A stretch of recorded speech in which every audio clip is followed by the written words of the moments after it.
ఉపవాసం అంటే ఏంటి? దేవుని వాక్యాన్ని ఏం చేయటం? మన హృదయంలో భద్రం చేసుకోవాలి. దేవుని వాక్యాన్ని హృదయంలో దాచుకోవాలి.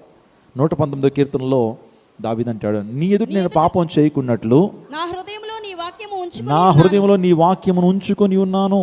అంటే ఉపవాస దినాన్ని నువ్వు ఏం చేయాలో తెలుసా? దేవుని వాక్యాన్ని హృదయంలో ఏం చేసుకోవాలి? భద్రం చేసుకోవాలి. మరియా ఏమండి ప్రభు పాదాల దగ్గర ఉండి ఉత్తమమైనటువంటి దాన్ని ఏం చేస్తుంది? ఏర్పాటు చేసుకుంది, తన హృదయంలో భద్రం చేసుకుందట. కాబట్టి మనం కూడా దేవుని వాక్యాన్ని భద్రం చేసుకోవాలి. దేవుని వాక్యాన్ని మన జీవితంలో అప్లై చేయాలి. తద్వారా నిజమైన ఉపవాసం అంటే అదే సహవాసాన్ని కలిగి ఉండటం. ఏంటి? ఇక్కడ దైవిక సహవాసం ఉంది, ఒక చర్చ్ ఫెలోషిప్ ఉంది.